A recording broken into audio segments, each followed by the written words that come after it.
எல்லாருக்கும் வணக்கம். Last May month யூகேல இமிகிரேஷன் சேஞ்சஸ் கொண்டு வர போறதா ஒயிட் பேப்பர் சப்மிட் பண்ணியிருந்தாங்க.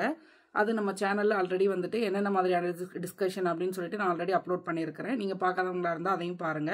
பட் அதில் என்ன ஒரு கிளாரிட்டி இல்லைன்னா, என்னென்ன சேஞ்சஸ்லாம் வந்துட்டு சட்டமாக்கப்படும், என்னென்ன சேஞ்சஸ்லாம் சட்டமாக்கப்படாது, இல்லை எதெல்லாம் பெண்டிங் போகும் அப்படிங்கிற ஒரு கிளாரிட்டி இல்லாமல் இருந்தது.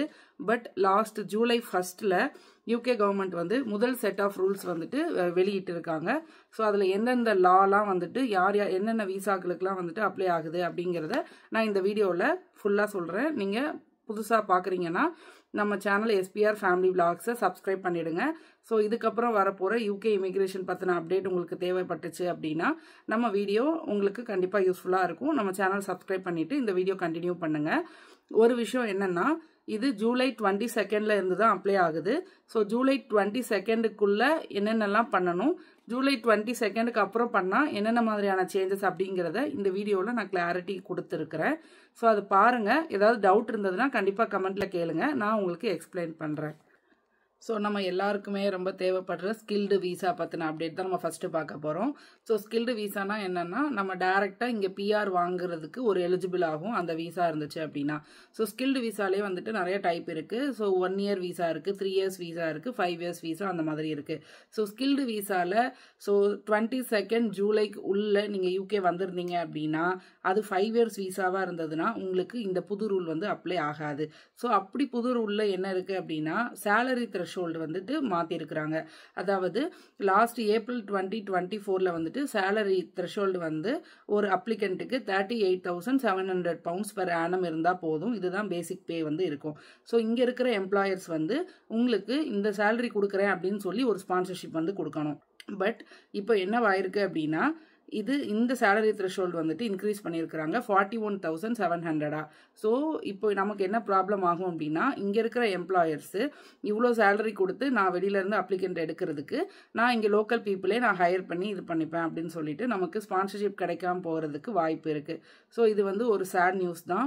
ஸோ ஸ்டில் இங்கே நிறையா பேர் இருக்காங்க விசாக்காக. அவங்க எல்லாருக்கும் ஒரு விஷயம் நான் சொல்கிறேன் என்னென்னா, 22 ஜூலைக்கு உள்ள நீங்கள் அப்ளை பண்ணிட்டீங்க, ஸ்பான்சர்ஷிப் அப்ளை பண்ணிட்டீங்க அப்படின்னா நீங்கள் இந்த புது ரூல்ஸ் இதுக்குள்ளே வரமாட்டீங்க. பட் அந்த 22 ஜூலைக்கு அப்புறம் போகிற எல்லாருக்குமே இந்த புது ரூல்ஸ் தான் வந்துட்டு அப்ளை ஆகும். ஸோ நீங்கள் அதுக்குள்ளே கொஞ்சம் ட்ரை பண்ணி ஸ்பான்சர்ஷிப் ட்ரை பண்ணுங்கள். இப்போது ஆல்ரெடி ஸ்கில்டு விசாவில் யூகேல இருக்கிறவங்க already 1 year visa, 2 years visa, 3 years visa அந்த மாதிரி இருந்தாங்க அப்படின்னா அவங்க ரினியூவல் பண்ணும்போது இந்த புது ரூல்ஸ்குள்ளே தான் வருவாங்க. பட் ஆல்ரெடி 5 இயர்ஸ் விசாவில் நீங்கள் உள்ளே இருக்கிறீங்க அப்படின்னா உங்களுக்கு இந்த ரூல்ஸ் வந்து அப்ளை ஆகாது. ஏன்னா you are directly eligible to get the PR இல்லையா. ஸோ அதனால் அவங்களுக்கு அப்ளை ஆகாது. பட் நியூவாக உள்ளே வர்றவங்களுக்கும் ஆல்ரெடி ரினியூவலுக்காக வெயிட் பண்ணுறவங்களுக்கும் இந்த நியூ ரூல்ஸ் தான் வந்துட்டு அப்ளை ஆகும். என்னென்ன ஜாப் கேட்டகரிக்கு மாறி இருக்கு அப்படின்னா, ஜென்ரல் கேட்டகரிக்கு லாஸ்ட் இயர் 38,700 pounds இருந்த சேலரி த்ரெஷோல்ட் இந்த வருஷம் 41,700 மாறுது ஆஃப்டர் 22 ஜூலை. பிஹெச்டி த்ரெஷோல்ட் வந்து 34,830 இருந்த சேலரி ரேஞ்ச் இப்போ 37,500 மாறி இருக்கு. நிறைய சேலரி த்ரெஷோல்டு வந்து மாறி இருக்கிறதுனால நம்மளுக்கு ஸ்பான்சர்ஷிப் கிடைக்கிறதுல கொஞ்சம் டஃப் ஜாபாக தான் இருக்கும். நெக்ஸ்ட் வந்து இமிகிரேஷன் சேலரி லிஸ்ட். அதாவது கிட்டத்தட்ட ஒரு 180 ஜாப்ஸ் வந்துட்டு யூகே ஸ்பான்சர்ஷிப் கேட்டகரியில் வந்துட்டு ரிமூவ் பண்ணியிருக்கிறாங்க. பட் அந்த ரிமூவ் பண்ண ஜாப்னால நம்மளுக்கு உள்ளே இருக்கிற யாருக்குமே வந்துட்டு எந்த விதமான பாதிப்பும் கிடையாது. ஆல்ரெடி அந்த 180 ஜாபில் வந்து நீங்கள் ஆல்ரெடி ஒர்க் பண்ணிட்டு இருக்கிறீங்க அப்படின்னா உங்களோட ஸ்பான்சர், அதாவது நீங்கள் இங்கே தாராளமாக ஒர்க் பண்ணலாம். உங்களுக்கு இன்கேஸ் அந்த பிஎஸ்டபிள்யூஓ இல்லை ஏதோ ஒன்று நமக்கு கரண்ட்டாக இருக்கிற விசா முடிச்சு உங்களுக்கு கரண்ட்டாக இருக்கிற கம்பெனி வந்து ஸ்பான்சர்ஷிப் கொடுக்குறாங்க அப்படின்னா அந்த ஸ்பான்சர்ஷிப்புக்கு you are 100% eligible. Next temporary shortage list. இந்த ஷார்ட்டேஜ் லிஸ்ட்டில் இருக்கிற ஜாப் கேட்டகரிஸ் எல்லாமே வந்துட்டு யூகேவோட எக்கனாமிக்கல் க்ரோத்துக்கு ஹெல்ப் பண்ணுற மாதிரியான கேட்டகரி தான் லிஸ்ட் பண்ணியிருப்பாங்க. ஸோ இந்த லிஸ்ட்டை வந்துட்டு 2026 எண்டில் அகெயின் ரிவ்யூ பண்ணுவாங்க. அதில் என்னென்னலாம் வந்துட்டு கட் டவுன் பண்ணலாம் அப்படின்னு சொல்லிட்டு ரிவ்யூ பண்ணுவாங்க. ஸோ கரண்ட்டாக இந்த ஜாப் லிஸ்ட்டில் இருக்கிற எல்லாருமே வந்துட்டு நீங்கள் ஸ்பான்சர்ஷிப் வாங்கிக்கலாம்.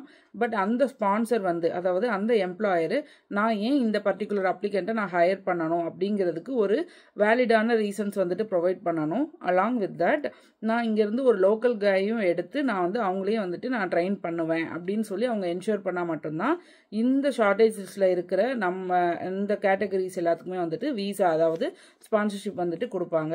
நெக்ஸ்ட் பார்த்தீங்கன்னா கேர் ஒர்க்கர் வீசா. ஸோ லாஸ்ட்டில் ஒயிட் பேப்பர் சப்மிட் பண்ணப்போவே நான் வந்து எக்ஸ்பிளைன் பண்ணியிருந்தேன் கேர் ஒர்க்கர் வீசா வந்துட்டு கம்ப்ளீட்டாக ஸ்டாப் பண்ணுறாங்க அப்படின்னு சொல்லிட்டு. பட் அதில் ஒரு குட் திங் என்னென்னா, நமக்கு வெளிநாடுகளில் இருந்து யூகேக்கு புதுசாக வர்றவங்களுக்கு இனிமேல் கேர் ஒர்க்கர் வீசா வந்துட்டு கொடுக்க போகிறது கிடையாது. பட் ஆல்ரெடி யூகேல கேர் ஒர்க்கர் வீசாவில் ஒருத்தவங்க ஒர்க் பண்ணிட்டு இருக்காங்க, உங்களோட ஜாப் கேட்டகரி வந்து கேர் ஒர்க்கராக இருந்தது அப்படின்னா உங்களோட கரண்ட் கம்பெனி உங்களை ஸ்பான்சர் பண்ணணும்னு நினச்சாங்கன்னா they can still go with that.